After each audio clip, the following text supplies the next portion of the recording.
భద్రాచలంలో ఈ నెల 17, 18 తేదీల్లో జరగనున్న శ్రీ సీతారామచంద్ర స్వామి వారి కళ్యాణం పటాభిషేక మహోత్సవాల ఏర్పాట్లను జిల్లా కలెక్టర్ ప్రియాంక అలా పరిశీలించారు. సుదూర ప్రాంతాల నుంచి వచ్చే భక్తులకు ఎటువంటి ఇబ్బందులు, అవాంఛనీయ సంఘటనలు జరగకుండా జాగ్రత్తలు చేపట్టాలని ఆమె అధికారులకు సూచించారు.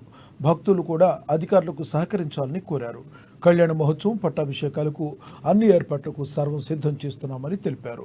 అంతేకాకుండా భక్తుల కోసం ప్రత్యేక లడ్డు ప్రసాద కౌంటర్లు, తలంబ్రాల కౌంటర్లను ఏర్పాటు చేయడం జరుగుతుందని, మంచినీటి చలివేంద్రాలు కూడా ఏర్పాటు చేస్తున్నామని తెలిపారు.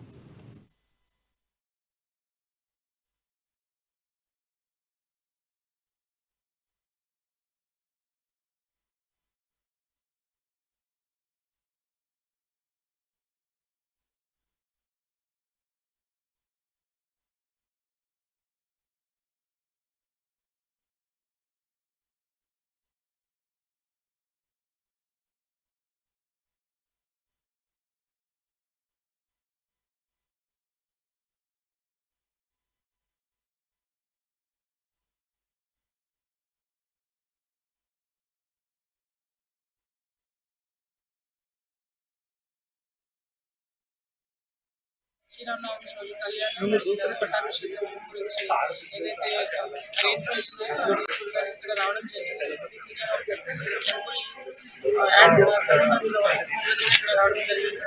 ముఖ్యంగా మేము భక్తులు రావడం ఫస్ట్ 30,000 ఎక్స్పెక్ట్ చేస్తున్నాం. ప్రతి సంవత్సరం లాగా ఈసారి ఎక్కువ కూడా ఎక్స్పెక్ట్ చేస్తున్నాం. సో దాంట్లో భాగంగా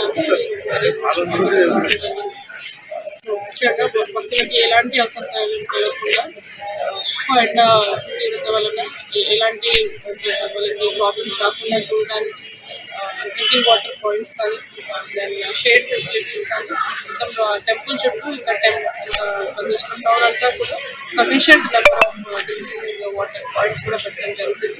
అదేవిధంగా కళ్యాణం జరిగేది మిథిలా స్టేడియం దాంట్లో ఉన్న సెక్టర్స్లో వచ్చే విఐపీస్ కానీ మన భక్తులకి అందరికీ కూడా సమానంగా ఎవరికి ఏ ప్రాబ్లం లేకుండా స్టూడెంట్స్ కానీ